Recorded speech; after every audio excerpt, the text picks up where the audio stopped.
Hi everybody, this week we're going to talk about morphology.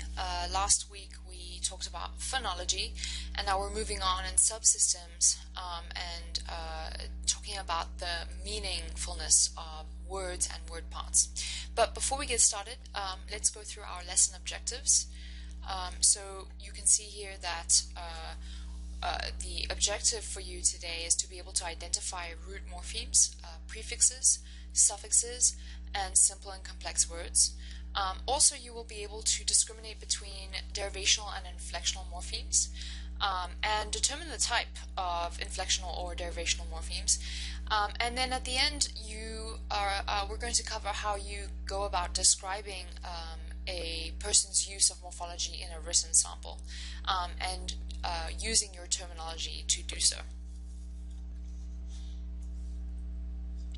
So just to backtrack a little bit, so last week we talked about phonology, and if you recall, I talked about phonology as sort of the top of this pyramid, and by top I mean the most superficial layer of the linguistic subsystems, okay? Because it only focuses on sound. So sort of sound is arbitrary, the way that we've connected sound to, represent different letters in writing. But this week we're going to talk about morphology, which starts to look at words and within words, and so we start to get at meaning but at the word level. So we can think about it as being a little bit deeper in content than phonology, because now we're actually getting at the meaning in language. And then we'll go on to cover syntax and semantics. Okay, so before we start, let's take a look at this word. Anti-disestablishmentarianism. It consists of 28 letters, and you might be thinking what it might mean. And we can probably guess what it means if we were to break it down into its smaller parts. So let's go ahead and try and do that. So the first part would be anti. And what does anti mean? Right? It's sort of like a negative connotation, and so we could think about it as being against. What's the next piece? We see dis, right? Also a word, a part of a word that has means not, or is sort of has a negative connotation. Then we see the next chunk being establish, but actually establish can be broken down even more into stable and then ish. So if you think of stable is an adjective, ish, to make it establish, would be a noun, a verb. And then we see the next part being meant, and meant to establish makes it a noun, establishment. Then we see airy, and when you add airy onto the end of this previous word, disestablishment, so that it becomes disestablishmentary, we now see that it's an adjective. If we add the next piece, we know that that subscribes to a person, so it's a person who holds this belief. And the last piece would be ism, and ism is usually a part of the word that is connected with doctrines or ideologies. And so basically what this word means is opposition to the disestablishment of the church. And in this case, the historical origin of the word connects back to the Church of England and the controversy between the Anglican and the Catholic churches. So notice how we were able to deconstruct this huge word into its different parts in order to get at the meaning, right, of the bigger word. And so this is a really important strategy that you can and should use with your English language learners in the classroom. This will help them to pay attention to the different parts of words and also use their knowledge from their first language to help decode the words that they come across and the vocabulary words that might look pretty intimidating. As you've seen, morphology is the study of the word structures and word formation. And you can think about it as the building blocks of language, because as you notice, we started with stable, which sort of is the origin of the meaning, right? The root part of the meaning in this whole word. And we continue to add different pieces at the beginning and end of this word to sort of change and nuance its meaning. So building blocks of language is sort of applicable for that, because you start with stable and you add other pieces. The other thing that you need to know is that morphemes represent the smallest meaningful units in a language. And so some people may have thought that establish was the next chunk. But you always have to ask yourself, does establish represent the smallest unit of meaning, or can be broken down further? So here's two assumptions that are really important for you to keep in mind. The first one is that any word consists of at least one morpheme. If we understand that morphemes are represent the smallest meaningful units, then by force, a word has to have at least one morpheme in it. And the second piece is that a morpheme, if you're going to break it up, if you're going to break a word up that has multiple morphemes, or if you're questioning if a word has multiple morphemes, think about each morpheme as contributing meaning. So if you take away that morpheme and nothing meaningful has really changed, right? What's probably happened is that there was only one morpheme to begin with.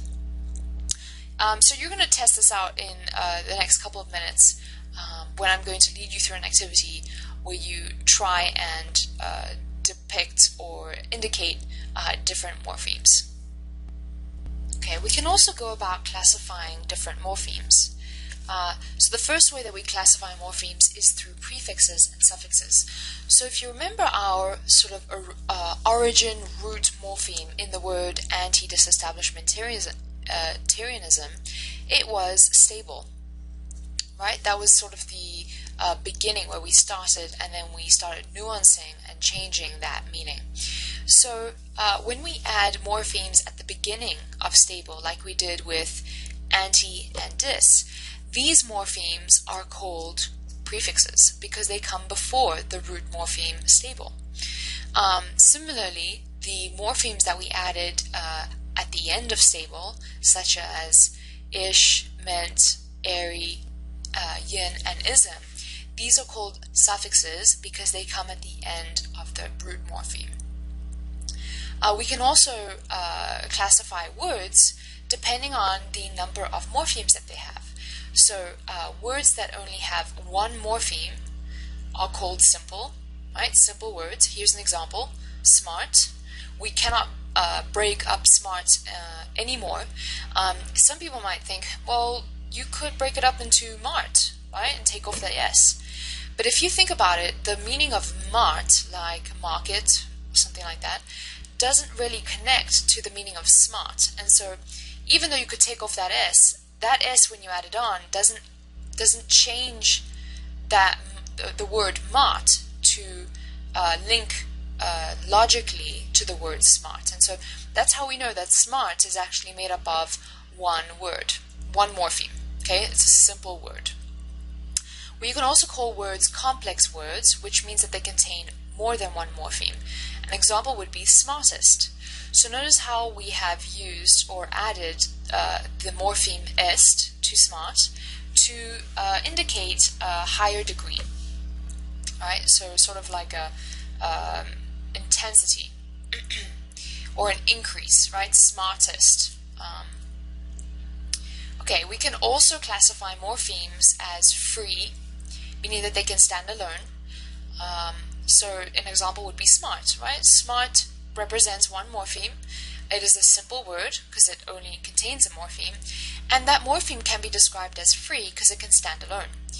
This is different to bound morphemes, which have to attach to other words, other morphemes. For example, that morpheme, that suffix est in the word smartest. So note that there are several different ways that you can describe morphemes, right? Prefixes and suffixes, telling you the location of the morpheme. You can also talk about morphemes in terms of their characteristics around standing alone or being attached to other morphemes with free and bound. And then when you want to describe words and the morphemes within those words, you can use the adjectives simple and complex.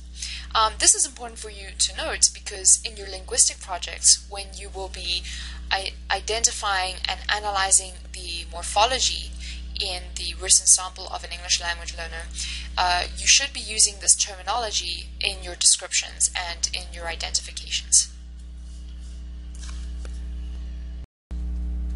Okay, so now we're going to get into our first activity. I'm going to be providing you with a list of words that I would like you to categorize as simple or complex. I also want you to write the number of morphemes that are represented in that word, and then list if those morphemes or that morpheme is free or bound. So it will probably take you about 10 minutes to do this activity, so I would suggest pausing your video at this point, complete the activity, and then come right back and we'll go over it together.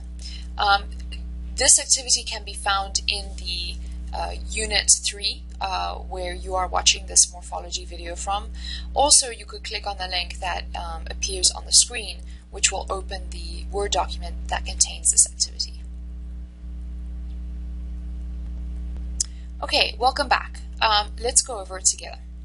So accountant is complex because it actually has two morphemes. The free morpheme, meaning the root morpheme, is account, and the bound is unt, and it's a suffix. So some of you may have thought of separating count from the first two letters, ak. But if you think about it, ak doesn't really add anything meaningful to count, right? It doesn't make it a noun, or it doesn't make it negative, etc. So this is one way that you can know that the account actually represents a simple word with one morpheme. Another way that you can tell is if you use a tool on Google, and I'm going to show you this right now. So you would minimize your screen, go into Google, and I've typed here account definition. So Google has this really cool feature where it gives you the definition, maybe some synonyms, and then towards the end it talks about the origin of the word. So you can see that the origin is from Old French, compter, or à compter, and this was subsumed into English, which is now the origin of where we get the word account. So because we can see that the AC portion has always been attached to this word, here's evidence for us that in fact it is a simple word or one morpheme. So as we go through the other examples in that word list, you can definitely look up some of those more tricky ones to verify that it actually is one or two morphemes.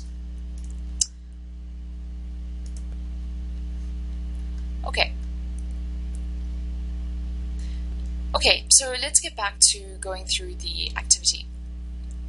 Banana is simple with one morpheme. So is bored, number 3. Bored, as in lacking interest, would represent a complex word with two morphemes because that ed represents the suffix that is added on. Cannot is also complex, but this time we see both of these morphemes being free in this case. Carrot would be 1, parrots would be 2 because that s is added on to pluralize. Feet is simple because, as you remember in your reading, this is an irregular form of pluralization, and so the whole stem changes, and therefore it's regarded as 1. Basic is complex. If you think about the chemistry use of base as in acid and a base, and if you call it acidic or basic, those now, that ic suffix has changed it to an adjective. Lesson would be 2 because that en is added on to to make less, which is an adjective, into a verb, lesson. Lesson, however, in number 11 is 1 because you can't break up on and less. Longer is 2, that ER functions to increase sort of by comparison. Flower, though, is 1, even though it contains that ER, the same ER that we saw in number 12. So here, this is really a good example to show you how you have to use your meaning-making skills to decipher how many morphemes are in words. So in the word flower, we could break it up into flow and but flow, the meaning of flow, doesn't really contribute to the meaning of flower, especially when you add ER onto it. Okay. Banker, meaning 2. Often, being 1. And you can look up the origin of that word to verify. Truthfully is complex with 4. We have true, which is an adjective, th, which is then added to make it a noun, full, which makes it an adjective, and then ly, which makes it an adverb. Children's has 2 bound morphemes, ren to make it plural, and then apostrophe s to show possession. Fort is irregular, being 1. Unlikely has 3, both a prefix and a suffix in the bound morpheme column. And then tomorrow is also complex, although some of you might have put simple. But if you Google tomorrow and look at the definition and the origin, you'll see that to actually was put onto morrow in the past, to being that preposition. And so together, today, we sort of think about tomorrow as one word. But if you look at the origin, it actually functioned as 2 separate words, with 2 adding that preposition meaning onto morrow, which means tomorrow.